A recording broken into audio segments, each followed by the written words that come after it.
الحمدللہ میں برکر کلاس سے ہوں، ہم پورا تن من دھن کے ساتھ، یہ کوئی سردار نواب نہیں، آج بھی میں اپنی افواج کے شانہ بشانہ کھڑے ہو کے ہم پاکستان دشمنوں کے ساتھ لڑ سکتے ہیں۔ آج بھی دیکھو اوران میں، بلوچستان میں، شمالی وزیرستان میں جتنے ہمارے طبقے کے لوگ شہید ہو رہے ہیں، پوری پاکستانی قوم شہداء اور اپنی فوج کے ساتھ کھڑی ہے، مگر ہم کسی جنریلی ایجنڈے کے ساتھ نہیں کھڑے کہ آپ کسی کو پکڑ کے گن پوائنٹ پہ بٹھا دو اور ہم اس کو یس کہیں۔ ہم یس نہیں کہہ سکتے، ہم نو کہیں گے۔ جو پاکستان کے غدار اور دشمن لٹیرے کرپٹ لوگ ہیں، جنہوں نے امریکن کو پاکستان دشمن کو، جو انڈیا کو راز دیے ہیں، جنہوں نے پاکستان کو لوٹا ہے، ہم ان کو یس نہیں کہہ سکتے۔ آپ یس کہے تو آپ کی مجبوریاں ہیں، آپ کی کوئی مجبوریاں ہوگی، آپ نے فائدے لینے ہوگے۔ اب دیکھو نا، میں 18ویں ترمیم ہم نے پاس کی، جوڈیشری کا آیا کہ کمیٹی، جو پارلیمانی کمیٹی جو ہے نا ججز کو چیک کرے گی۔ سپریم کورٹ نے کہا نہیں، ہم قانون سازی کو آپ توڑیں، ہماری مرضی پہ قانون سازی کریں، جو ہم جج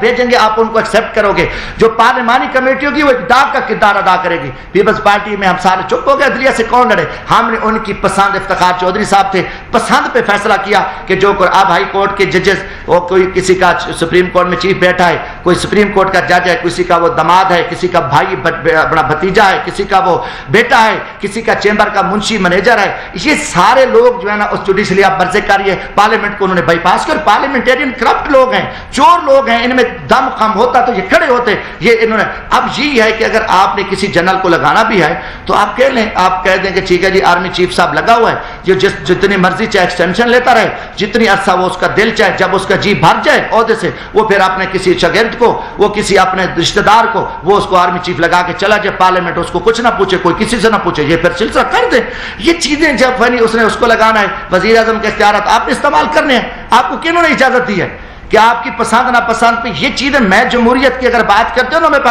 ہر بندہ اپنی حدود میں کھڑا ہے۔ جب آپ ایک دوسرے کی حدود کراس کریں گے، آپ تو وزیر اعظم کے عہدے کو چپڑاسی کی حیثیت بھی نہیں دیتے۔ جس ٹائم آپ پکڑ کو پھینک دو، نکال دو اور اپنی من مرضی کرو، پھر کہو کہ نہیں اس کی یہ سازش تھی۔ اس کو پہلی تو سازش یہ ہے کہ جب آپ شہباز شریف کو لے آئے ہو، پوری قوم آپ سے پوچھتی ہے یہ مجرم ہے، نواز شریف مجرم ہے، اس کی بیٹی، اس کو سارے ان کا پورا ان کے ضمانتیں کیسے ملک کو لوٹا ہے انہوں نے، یہ کیسے ہے؟ اور یہ سوال ہے، یہ پوری قوم کا سوال ہے۔ باقی ہاں جی، اچھا بس میں آپ کی طرف آتا ہوں۔ تو میرے بھائیوں، میں آخر میں یہی کہ میں برقرار آدمی ہوں، جو کچھ یہ کھیل کھیلا گیا ہے، ہمیں شرمندگی ہوئی ہے، پوری پاکستانی قوم کے سر شرم سے جھک گئے ہیں، سچ کہنے کو کوئی تیار نہیں ہے، حق آنے کے لیے کوئی تیار نہیں ہے۔ زندگی موت کا مالک اللہ ہے، موت سے پہلے موت نہیں آتی۔ ہم بغیرت مان کے کم از کم برکر ہم خاموش نہیں بیٹھ سکتے، ہم زندہ نہیں رہ سکتے۔ پھر ہمیں چاہیے کہ ہم آگے زندہ زمین میں دفن ہو جائیں، اور ہم جو ہے نا ہمیں زندہ دنیا پہ رہنے کا پھر کوئی حق نہیں۔ میرا یہ وطن ہے، میرا جینا مرنا یہ پاکستان ہے۔ میرے نہ کوئی باہر جدادیں ہیں، نہ میرے باپ دادا کی جدادیں ہیں۔ میرا تو مظفر گڑھ سٹی سے شہر میں بھی گھر نہیں ہے، میرا ایک کچا سا گھر ہے، اور وہ والدہ مجھے دے کے گئی تھی۔ میرا جینا مرنا یہ وطن ہے۔ اگر میں پاکستان کے ساتھ مخلص ہوں، اس وطن کے ساتھ، تو پھر وقت آ گیا ہے کہ جو پاکستان کے ساتھ مافیا، جو جھوٹ بولا جا رہا ہے، جو فراڈی ہیں، جو زیادتی کریں، ہم ان کو بے نقاب کریں گے اور ہم کھڑے ہوں گے۔ ہم اس ایجنڈے کو نہیں مانتے، ہم عوامی خدمت کی سیاست ہے۔ اس لیے میں نے یہ چند سوالات کیے کہ جب ہم دریاؤں میں جائیں، نہروں میں جائیں، لوگوں کی خدمت کریں اور ہمارے حق میں۔ آپ دیکھیں، میں نے 18 فٹ نہر سے لاش نکالی، میں فری بسیں چلاتا ہوں، بھیک مانگتا ہوں، رات کے 2 بجے غریبوں کے ساتھ کھڑا ہوں، میں دریاؤں پہ بھاگتا ہوں، سارا دن رات۔ ہماری کوئی انتقامی سیاست نہیں ہے۔ آپ مظفر گڑھ ہیں، ایک کیس بتا دیں کہ جمشید دستی نے کوئی پیسہ لیا ہے، کسی سے انتقامی سیاست کیا ہے، تو میری لاش کو بھی آپ جلا دیں، اوپر کھڑا کر دیں۔ میں نے یہاں بھی کچھ سچی باتیں کی تھی، قرآن برپا ہو گیا، پھر جھوٹے پرچے میرے اوپر بنائے، پانی چوری کے پرچے بنائے، کیا کچھ نہیں کیا۔ مگر یہ طریقہ جو آپ لوگوں نے رکھا ہے، ہم اس چیز کو نہیں مانتے کہ آپ آئیں اور ہم محنت کریں۔ دیکھو، محنت کرنے والا اور چوروں کو ووٹ مل جائے، یار کیسے ہو سکتا ہے؟ ایک مسلح پہ بیٹھا ہے اور ایک ڈاکے مار رہا ہے، چور ہے، وہ یہ برابر نہیں ہو سکتے۔ تو آپ کہیں کہ ایک ہم محنت کر کے ارب پتی جگیرداروں سے لڑ رہے ہیں، جیلیں بھگت رہے ہیں، شعور دے رہے ہیں، بھاگ رہے ہیں، دن رات ہم نے ایک کیا ہوا ہے، اور اس کے بعد آئیں اور اچانک وہ حلقوں میں بھی نہ آئیں، سوئے ہوں، الیکشن ہے وہ جیت کے ایوانوں میں آ جائیں۔ یار یہ کتنی بے غیرتی ہے، کتنا بڑا ظلم ہے اور کتنی بڑی زیادتی ہے۔ یہ گزارش آتی بھائی صاحب، یہ بتائیں کہ آپ آپ نے جو لٹیرے یہاں تک کہ کتا تک کے لفظ استعمال کیے، تھوڑی سی روشنی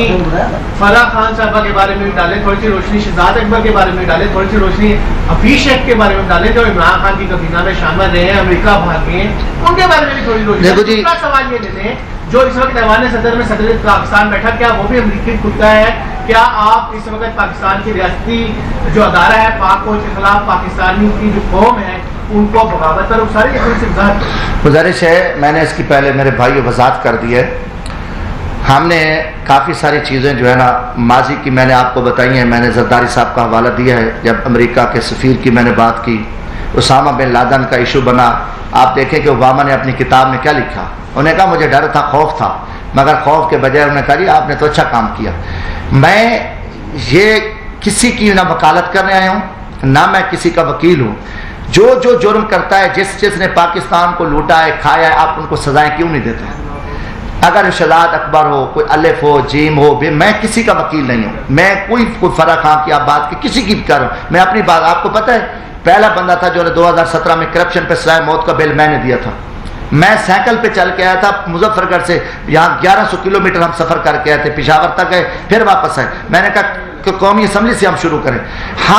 میں نے کسی ریاستی ادارے کو ٹارگٹ نہیں کیا، جو ہیڈز بیٹھے ہیں جو غلط کام کر رہے ہیں، وہ کوئی ہو، وہ کم از کم جو غلط کام کر رہے ہیں، جو پاکستان کے خلاف کام کر رہے ہیں، ہم اس کے سامنے اس کے بارے میں کھول کے بات کی ہے اور ہم کریں گے، ہمارا ایمانی حق ہے اور ہم پاکستانی ہیں۔ باقی کرپشن پہ آپ پکڑیں، پاکستان میں جتنا بڑا لٹیرا اس کو کوئی پکڑ سکتا ہے، جتنا بڑا ڈاکو ہے وہ پکڑ سکتا ہے۔ ہم نے ان کو کہا کہ جو آپ کھیل رہے ہو، قانون کی بات کر رہے ہو، آئین کی بات کر رہے ہو، آپ آئین قانون ہی، آپ کے ہاتھ میں ڈنڈا ہے، آپ ڈنڈے کے زور پہ، طاقت کے زور پہ آپ پاکستان چلا رہے ہو، اور طاقت کا انجام فرعون کا کیا ہوا تھا؟ آخر ایک دن آپ اس ملک کو جس طرح آپ دھکیل کے جا رہے ہو، ایک خانہ جنگی کی طرف لے کے جا رہے ہو، زمینی حقائق کچھ اور ہے۔ جب عمل نہ کرو گے، جب یہ ملک کے سارے چور لٹیرے پاک ہو جائیں، پھر جو پاک ہے وہ چور لٹیرے ہو جائیں، ہم ان کے چکر میں کھڑے رہیں، یہ جو کچھ کہتے رہے ہم ان کو یس کہتے رہیں، میں کم از کم میں جو سمجھا ہے، میں نے جو دیکھا ہے، میں ان کو سچ نہیں کہہ رہا، میں کبھی جو ہے نا کسی ڈاکو کو میں متقی اور پارسا نہیں کہہ سکتا، اور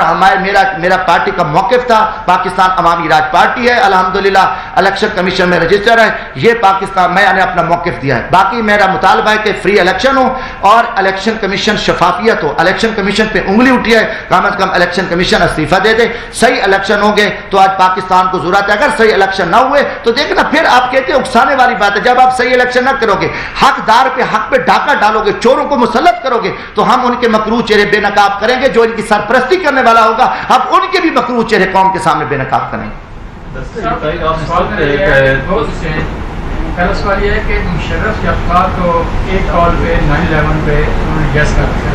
کیا وہ یہ معاملات ہیں غلامی والے؟ دوسرا I M F world bank سے جب تک ہم قرضے دے کے ہم آپ کو کیسے تصور کر سکتے ہیں؟ یہ تو ہماری بنیادی مجبوریاں بھی ہیں اور ضرورتیں بھی ہیں، یہ اس کو دیکھو جی، گزارش ہے، ہم قرضے لیتے جا رہے ہیں، قرضے لیتے جا رہے ہیں، اگر آپ اپنی